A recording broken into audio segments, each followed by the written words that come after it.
Course in Miracles, Chapter 14, Section 3, The Decision for Guiltlessness. The happy learner cannot feel guilty about learning. This is so essential to learning that it should never be forgotten. The guiltless learner learns easily because his thoughts are free. Yet this entails the recognition that guilt is interference, not salvation, and serves no useful function at all. Perhaps you are accustomed to using guiltlessness merely to offset the pain of guilt and do not look upon it as having value in itself.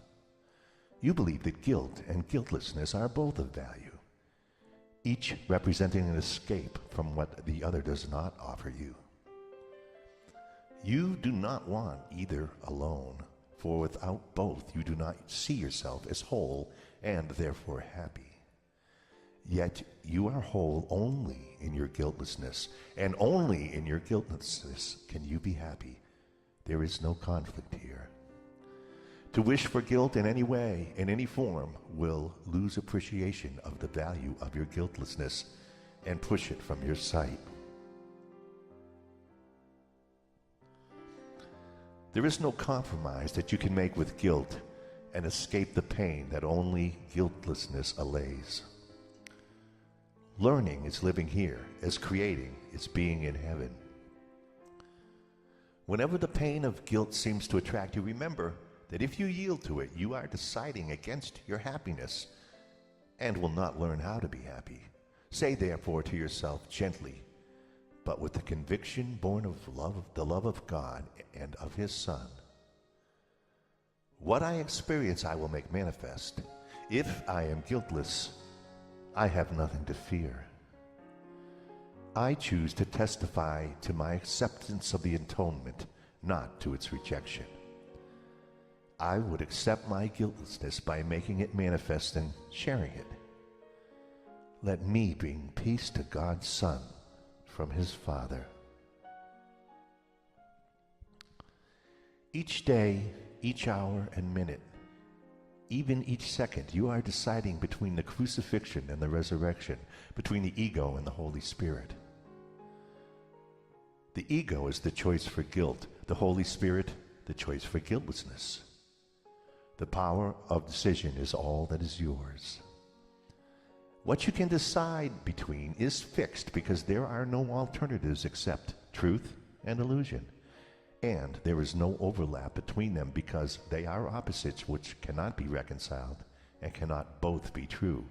You are guilty or guiltless, bound or free, unhappy or happy. The miracle teaches you that you have chosen guiltlessness, freedom, and joy. It is not a cause, but an effect. It is the natural result of choosing right, attesting to your happiness that comes from choosing to be free of guilt. Everyone you offer healing to returns it. Everyone you attack keeps it and cherishes it by holding it against you. Whether he does this or does it not will make no difference. You will think he does. It is impossible to offer what you do not want without this penalty. The cost of giving is receiving. Either it is a penalty from which you suffer or the happy purchase of a treasure to hold dear.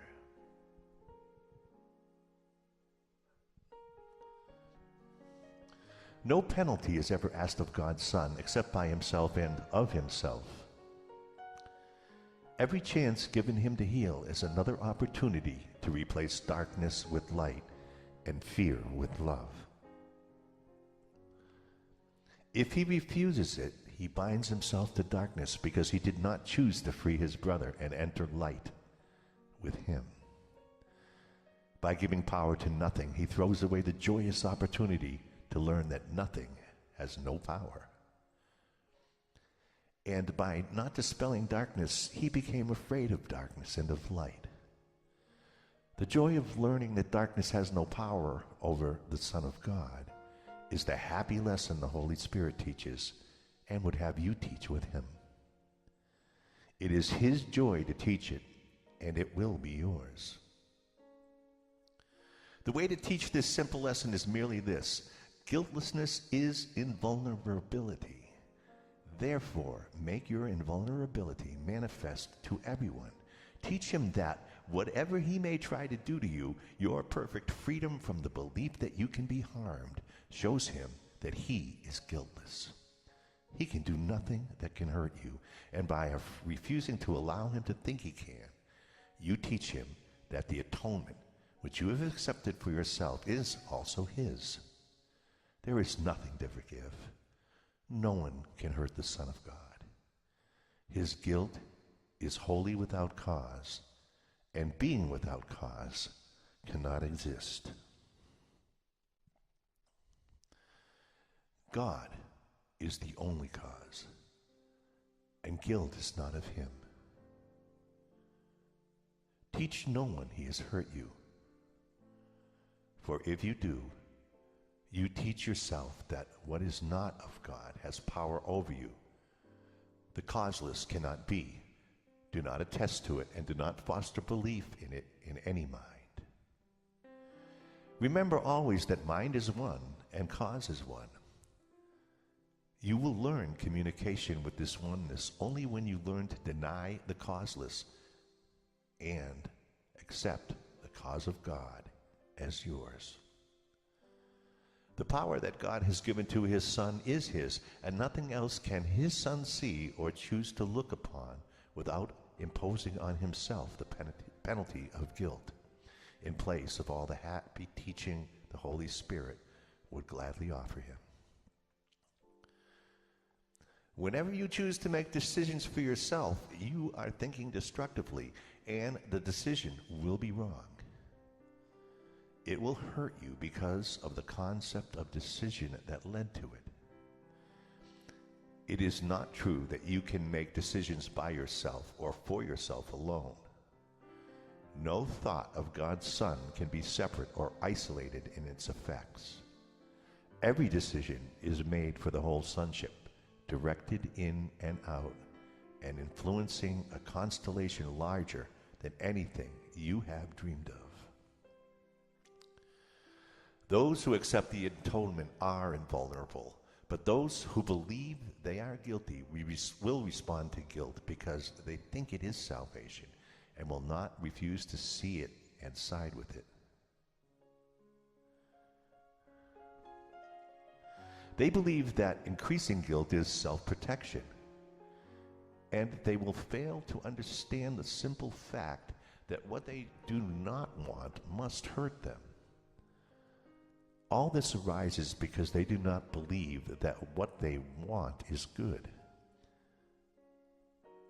Yet will was given them because it is holy and will bring to them all that they need, coming as naturally as peace that knows no limits. There is nothing their will fails to provide that offers them anything of value. Yet because they do not understand their will, the Holy Spirit quietly understands it for them and gives them what they want without effort, strain, or the impossible burden of deciding what they want and need alone. It will never happen that you must make decisions for yourself. You are not bereft of help, and help that knows the answer. Would you be content with little, which is all that you alone can offer yourself, when he who gives you everything will simply offer it to you? He will never ask what you have done to make you worthy of the gift of God. Ask it not, therefore, of yourself. Instead, accept his answer, for he knows that you are worthy of everything God wills for you. Do not try to escape the gift of God he so freely and so gladly offers you. He offers you but what God gave him for you.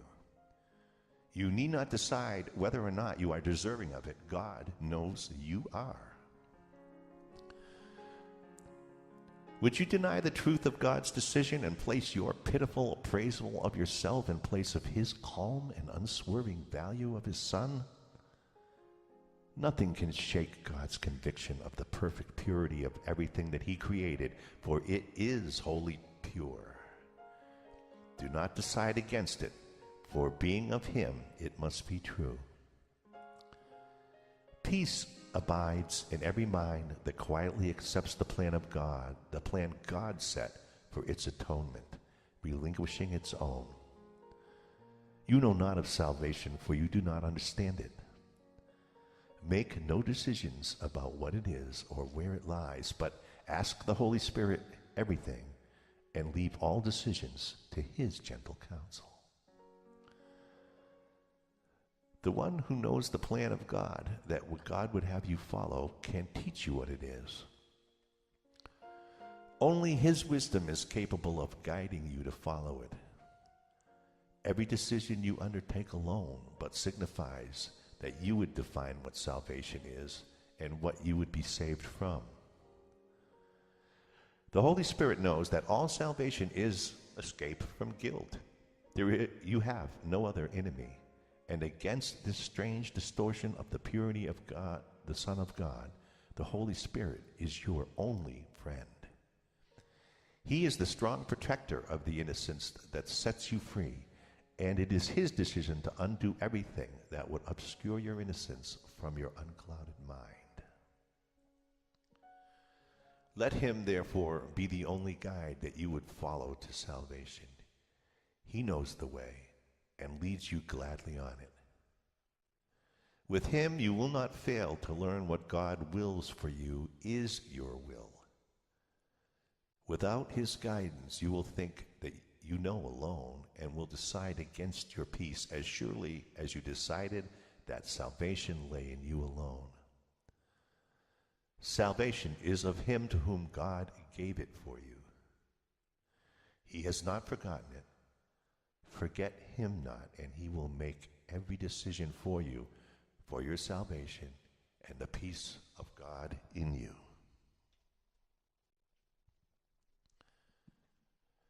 Seek not to appraise the worth of God's Son, whom he created holy, for to do so is to evaluate his Father and judge against him. And you will feel guilty for this imagined crime, which no one in this world or heaven could possibly commit. The Holy Spirit teaches only that the sin of self-replacement on the throne of God is not a source of guilt. What cannot happen can have no effects to fear. Be quiet in your faith in him who loves you and would lead you out of insanity. Madness may be your choice, but not your reality. Never forget the love of God who has remembered you, for it is quite impossible that he could ever let his Son drop from the loving mind wherein he was created and where his abode was fixed in perfect peace forever. Say to the Holy Spirit only, "Decide for me," and it is done. For his decisions are reflections of what God knows about you. And in this light, error of any kind becomes impossible. Why would you struggle so frantically to anticipate all you cannot know, when all knowledge lies behind every decision the Holy Spirit makes for you? Learn of his wisdom and his love, and teach his answer to everyone who struggles in the dark, for you decide for them and for yourself. How gracious it is to decide all things through him whose equal love is given equally to all alike. He leaves you no one outside you, and so he gives you what is yours because your Father would have you share it with him. In everything be led by him and do not reconsider. Trust him to answer quickly, surely, and with love for everyone who will be touched in any way by the decision, and everyone will be. Would you take unto yourself the whole sole responsibility for deciding what can bring only good to everyone? Would you know this? You taught yourself the most unnatural habit of not communicating with your Creator. Yet you remain in close communication with him. and with everything that is within him, as it is within yourself. Unlearn isolation through his loving guidance and learn of all the happy communication that you have thrown away but could not lose. Whenever you are in doubt what you should do, think of his presence in you and tell yourself this and only this: He leadeth me and knows the way which I know not. He will never keep from me what he would have me learn. And so I trust him to communicate to me all that he knows for me. Then let him teach you quietly how to perceive your guiltlessness, which is already there.